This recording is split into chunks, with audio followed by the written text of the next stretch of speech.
Hello and welcome to Dialogue and Happy New Year. Chinese President Xi Jinping has delivered his 2024 New Year message and extended New Year wishes to all Chinese. President Xi hailed China's achievements in 2023 and expressed full confidence in the future. What were some of the highlights of the New Year message? What are the priority goals for China in 2024? And how will China tackle domestic and external challenges in the coming year? Join us for our discussion live from Beijing on this first day of 2024. I'm Xu Qinduo.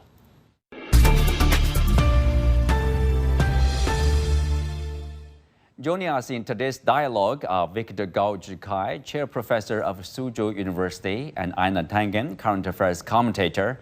So welcome to Dialogue and Happy New Year. Victor, I'll start with you. How do you describe the overall tone of the message from the president? Thank you very much for having me. I think President Xi Jinping's New Year message last night is very heartwarming. It's exactly the right message for the Chinese people who went through the year 2023 in a very important transitional period. I think last year was the first full year after lifting all the COVID-19 related restrictions. Therefore, there were headwinds for the Chinese economy, and many businesses felt difficulties in their daily operations, for example, and growth rate was coming down.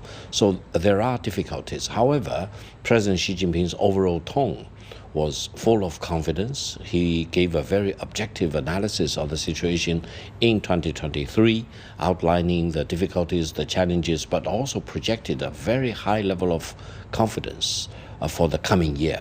This is exactly what the Chinese people need, and also all the Chinese enterprises, for example, and society at large. Because for this New Year message, we need to find some direction as to how the country will embark upon for the new year, starting today. And I think the message in that sense is a very important message of confidence for the future. Confidence of the future. So Anna, what impressed you the most in terms of the message? It touches upon domestic development in 2023 and also the policies, all the guidelines, direction we are expected in 2024. Well, first, I just want to give my overall impression, which was, and I agree with Victor, this was the right message for the time. It was not over the top. It was not under. I mean, what he was doing is being very, very realistic. And what I noted from the very beginning to the end is that it wasn't about, one group of people doing it. He said it was all. If you go through the speech, the most number was development all together. These were the words that were being stressed. And what he was talking about is he went through 45 years of development, all right? And what has happened through that period of time? He covers it briefly. He talks about the bright parts in the future, but he also acknowledged that there had been people who had a hard time. And this is really, really important as a leader. You can't just pretend and say everything's great. So I think taking that out, and then the most important part, he says everything that China has accomplished is due to the character of the Chinese people. He talked about hard work, about its history, the philosophy, about giving to society. He talked about instances where it was very, very important, where Chinese people had gone above and beyond, and talked about how that really made his heart warm. So, you can get into the policies, but I think this is kind of a pick-me-up speech for the nation. Go ahead. Well, one thing President Xi Jinping said in his New Year message impressed me a great deal. He said, for the last year, 2023, every ordinary Chinese is making extraordinary efforts. So that's the reality. I think everyone is trying his or her best to pull it off. Everyone refuses to give up, and everyone wants to do whatever they can to overcome the difficulties or the challenges or the new circumstances so that himself, herself, their family, their society, their community will be better off. And we do have a lot of headwind, but I think through this kind of extraordinary efforts done by every Chinese people in China, we can overcome whatever difficulties there are for this country. And we did this for 2023, and we will do this again for 2024. Resilience. Yeah, resilience, but also going beyond that, it's this issue that, some people were unhappy. And a lot of it has to go with confidence. And this speech was aimed at restoring people's base confidence. Look how far we've come. We have further to go. Do not give up. Do not give up the values that have gotten us there. And I think, as I said, the right note. Yeah, speak of that, Anna, if you take a look at the speech, the president said highly of the pursuit of high quality development. He said, quote, "A number of advanced, smart and green industries are rapidly emerging as new pillars of the economy." So we are we've been talking about the economy transitioning to new drivers, growth drivers. Basically, the president pointed some of them here, like the new industries, and new energies, green industries, smart, advanced technologies here, as well as I would say tech innovation. Yeah, well, I think this is really important. I mean, electric vehicles, China is leading the world. If you look at green energy, both solar and wind turbines and things, they're made in China and things like that. But going beyond and above that is this industrial revolution, which is occurring as we speak. And by that, I mean taking digitalization to manufacturing, reducing the costs, making things more efficient. These are the type of long-term drivers where China is in the front seat. There is no nation on earth. I think last 8 years, China has put in more robots than any other nation, almost half of the total in the world. And they're the ones who are pushing this digitalization within that makes things more efficient. Victor. Well, I would say if we focus on the positive achievements that China has made over 2023, as President Xi Jinping outlined in his list of these major achievements, I think we should be very proud because indeed, for quite a few sectors, China is not only making huge progress, China is really moving to the forefront. For example, as Anna said, EV. China is now the biggest exporter of EV cars to the rest of the world, and also in semiconductor, in digital economy at large, and also in quantum computing, for example, and also in deep space, deep sea, you name it. If you look at these sectors, China is either pulling to the forefront or very much just behind number one or number two in the world. That gives China a lot of momentum for the future. For example, China is now the biggest exporter of vehicles, but then China has really made groundbreaking breakthroughs in terms of EV car. I would say in EV car, China is in top one position, and this probably will give a boost to China's economic development and manufacturing activities for at least a decade to come. And I think we need to be very objective when we look at the headwinds and difficulties, which are serious, but also we need to be very confident, as President Xi Jinping told the whole nation yesterday, that we do have breakthroughs, we do have technological achievements, which should give us great confidence for China's economic development in the coming 5 years, 10 years, and beyond. Well, of course, it's about the recovery of the economy. And if you look at the numbers, we talked about the headwinds, the challenges, China-U.S. relationship with the pandemic, and of course, the transition period of the economy itself. Of course, we will have some challenges, let's say. The goal is about 5% of economic growth for 2023. So it seems like we are on the way to achieve that goal. Well, it's kind of strange. I mean, China came out with 5%, and then, all the naysayers would say, oh, it's too low, it's too high. All right? It's kind of like the story of the three bears, too hard, too soft, or just perfect. Well, it seems that they were pretty much online. And why can they do that? Because they have, they have the ability to plan and adjust. They have more tools in their toolbox in terms of adjusting the economy, and you've seen that. And they've been very, very cautious. Some people say too cautious, but the issue is you don't want to be where the U.S. is today or where Europe is, massively piled on debt, struggling with inflation, economies at very, very, very low levels. So I think the government is trying to learn from those economies who didn't quite get it right and are really suffering right now. So China's going to hit their mark. Which is funny because in the mid-year people were saying, oh, it's only going to be 3%. The world is going to collapse. There's this kind of the sky is falling type of attitude that's going on. The same people, I don't hear their voices right now as China continues. But there are tough areas out there. And I really respect the fact that he got up and said, look, there are tough areas. And there are always going to be tough areas. And we have to adjust. And you just keep pushing. Yeah. No, I think China will announce the GDP growth rate and exact numbers in a matter of a week or two. So we will see what China is doing for 2023.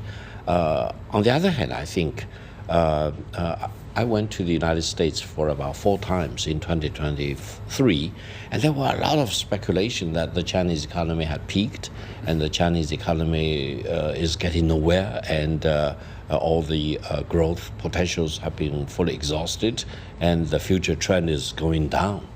I personally completely disagree. And in the United States, in engaging with the different audiences at university, think tanks, for example, I presented my own analysis.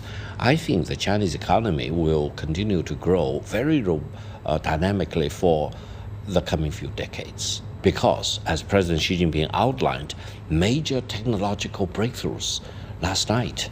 I think the whole world should be very much impressed that China is not exhausting itself.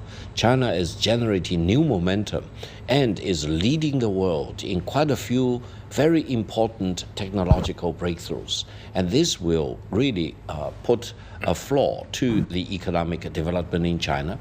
We may gain something, we may lose something, which is inevitable, but overall, so long as China keeps this innovation and keeps investing in technology, research, and technological breakthroughs, I think the Chinese economy will continue to grow very robustly for the foreseeable future. I mean, if you describe the current status of the Chinese economy to a foreign audience, Einar, for example, there are bright spots, the future forward-looking, oriented industries, for example, new energies, new energy cars, or batteries, for example, etc. There are some sectors that are suffering from the challenges, the property market, for example. But because of those bright spots in those new sectors, I mean, that's probably, we can say, it's sustainable for the economic growth at around 5% for some years. Yeah, how many times have you've heard the word high quality development? All right, and now everything you just talked about is high quality development. No, you're not pioneering in terms of making clothes or assembling, little toys and things like that. A lot of those industries are moving elsewhere, but that was always the plan. China, with wages rising, which is what they want, they want more disposable income. That has to come from a higher tier, and they know from all the times that they've observed countries trying to break through that middle income trap. They know that you have to get the technology, you have to have the IP, because if you don't have that, you serve those who do. Yeah, I mean, Victor, you mentioned about the challenges. Obviously, I mean, the president in his speech made it clear. I mean, he didn't avoid mentioning these challenges. He said, let me quote here: some enterprises had a tough time. Some people had difficulty finding jobs and meeting basic needs. What does that mean to the society when we know that the leadership, the government is fully aware of the challenges ahead, challenges now, the difficulties? I think I highly appreciate President Xi Jinping's objectivity on outlining these existing issues. For example, youth employment is a problem because we have quite a few millions of people getting out of college. And then the job market is not that good. Some of them need to be very creative in lining up some job to start with. This is a reality. I think the whole nation need to do more to figure out better ways to make sure that college graduates will need to find meaningful jobs. And I think we need to mobilize many enterprises and government entities, you name it, so that students getting out of college will not be hit with a jobless situation for too long, let's say 6 months or 12 months or even longer. And they will need to find a situation to put their knowledge and their talents to good use. Now, on the other hand, allow me to mention that today is the first day of the maiden voyage of Adora Magic City. China made a cruise liner in Shanghai, and it's making its calls on several cities in this part of Asia. China now is one of the very few countries which can build LNG ships, large cruise line ships, and aircraft carriers in the world. This is another example to show that the Chinese economy is really getting upscale and is more and more moving into very sophisticated manufacturing sectors, not only in shipbuilding, for example, which China is really very strong, but also in airplanes. C919 airplane has been in operation for quite a few months, and then China is really moving into very, very top-notch manufacturing capacities, I would say. So the world should be prepared that the configuration of the Chinese economy will probably be changed significantly, with manufacturing, especially high-quality, high-grade manufacturing, accounting for a larger percentage going forward.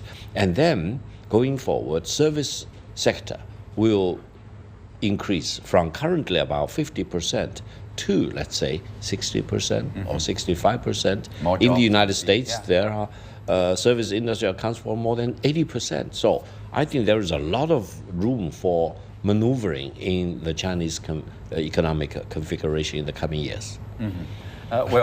Speak of that. We need to get his prediction. Now, you sound pretty certain here. We need your prediction on the marketplace. Where will the market be next year in December? Yeah, speak of that. Of course, the 2024. The president did mention about the direction of seems to me like a fiscal or monetary policy for next year. He said, "quote We will continue to act on the principle of seeking progress while maintaining stability, promoting stability through progress, and establishing the new before abolishing the old. We will consolidate and strengthen the momentum of economic recovery and work to achieve steady and long-term economic development. We will deepen reform and opening up across the board, further enhance people's confidence in development, promote vibrant development of the economy." What kind of policy do you see for next year, or for 2024 or next years, I would say? So they're working on the opportunity side. They're saying we're going to try to provide the opportunities out there. We're not just going to give you cash. This is not going to be a helicopter society where they just throw it out there. This is not going to be the stimulus that was given away during COVID-19 in the U.S. and Europe. They said, look, we want to have a very, very steady a market that's sustainable. And it doesn't come through increasing subsidies and things like that, or just throwing money on the table or bailing out industries. And it's not just the industry. I mean, this is one of the things that people don't talk about. There's some big players who over-leveraged, right? They went in big time in the property market, exactly. They over-leveraged, and now they're paying the price, and the people who invested in them are paying the price. But you can't, what are you going to tell people? Go ahead, make big bets, and we'll cover you. That sounds more like the United States, right? Okay, so I mean, it's interesting that China is taking a more laissez-faire approach to its major markets than, quote, the United States, which says, oh, we're a laissez-faire economy. Too big to fall. Well, yes, exactly. But I mean, this is the thing. So, but within the real estate industry, there are a lot of players who are snapping up bargains now.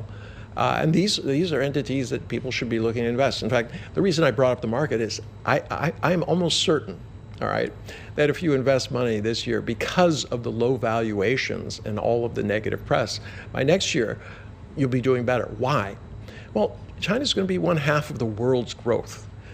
All right, you look at Europe. Do you want to invest in Europe? You know, negative growth in Germany and in France. I mean, they really have headwinds. The U.S., it looks good on paper, but then you start looking at bankruptcies are historic highs and things like this. So I think, you know, China's going to shine by its actions as opposed to just talking about what could happen. Policy-wise, Victor, so are we going to see, let's say, you know, proactive fiscal or monetary policy in 2024? It seems to me like the focus is on the growth side, you know, or the government job, like prioritize economic growth and long-term stable growth.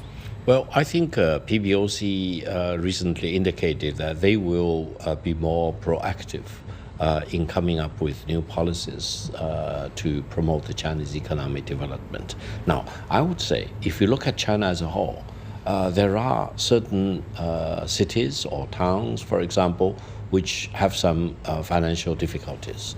Now, this is a reality. Now, how they can get over these difficulties, how can the central government, the provincial government, and the city governments cooperate, for example, in raising some money one way or another. Recently, China, through, I think, the finance ministry, has raised a large amount of renminbi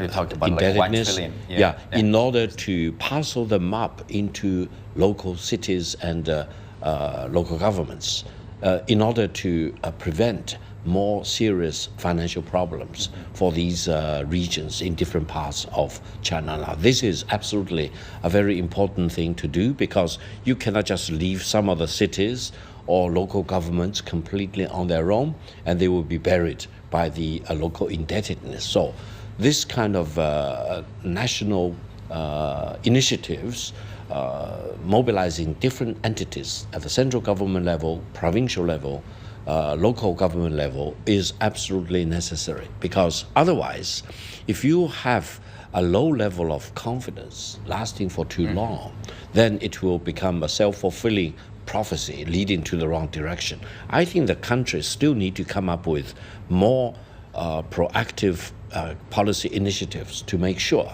that the pessimistic tendency will be stopped and reversed, and then the more positive outlook will be injected into the enterprises' minds about the future for 2024. Yeah, but I don't think that anybody would argue with that, Victor. The question is how. And, you know, at the same time as you're pushing money towards local government debt, you still have to be aware that, you know, a lot of people came up with projects which weren't very good. And, you know, as a result, you don't want to reward them. That's kind of like the thing with the real estate companies.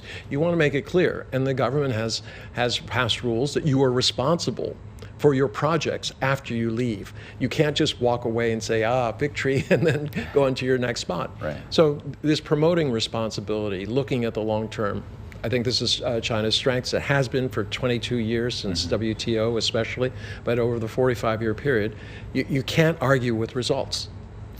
Yeah, let's shift a little bit to the diplomacy. You know, the president talked about Chinese diplomacy in 2023. We can see that you know the China played a role in mediating the restoration of the diplomatic relationship between Saudi Arabia and Iran, and also, for example, expansion of BRICS grouping. And also, China has stabilized relationship with major partners like the U.S., European countries.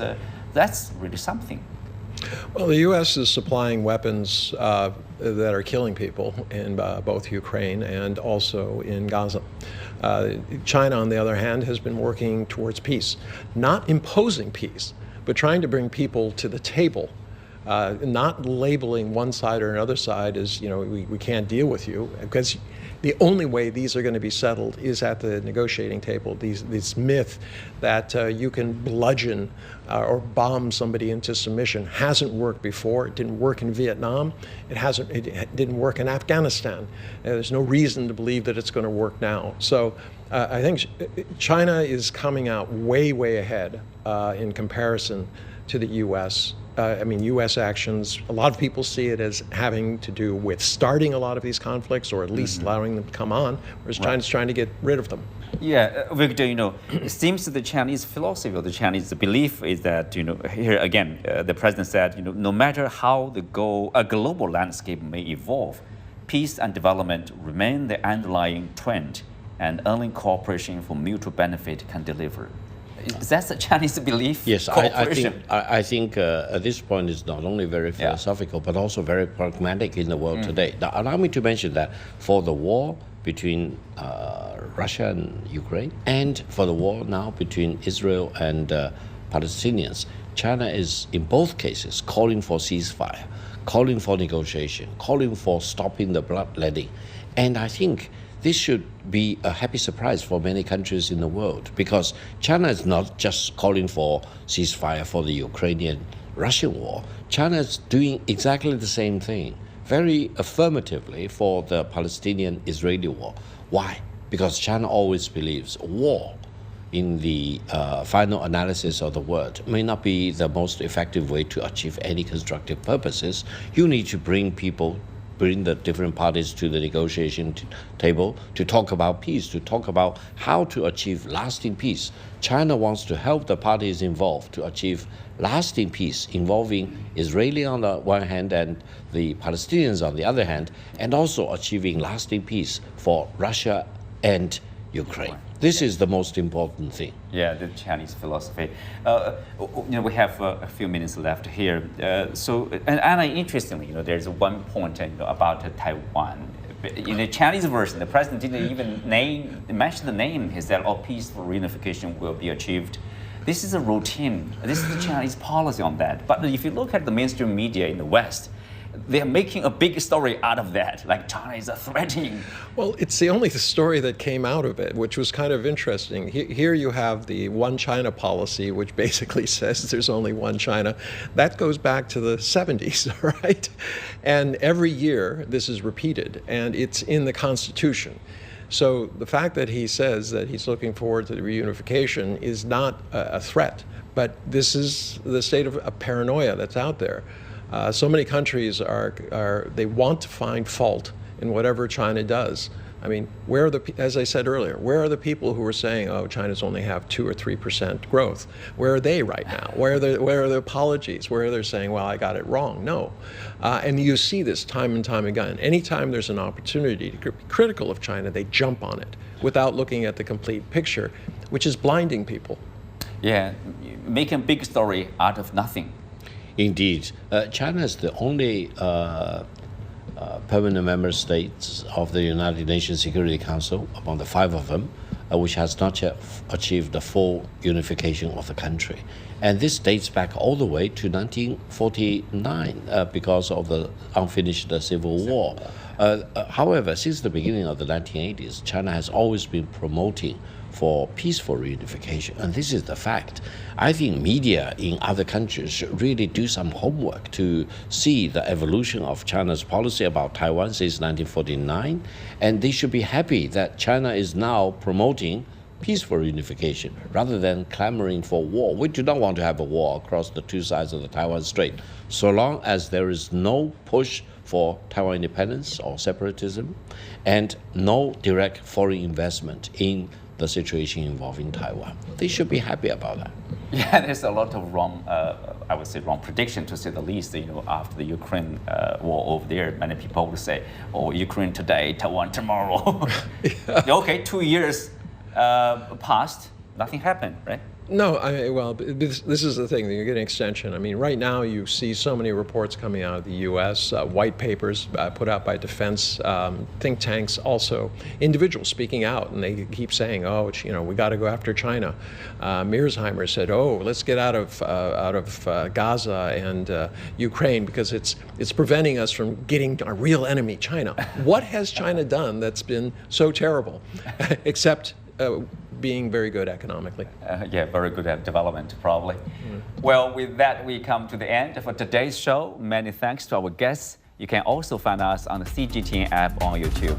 Thank you for being with us. I'm Xu Qinduo. See you next time.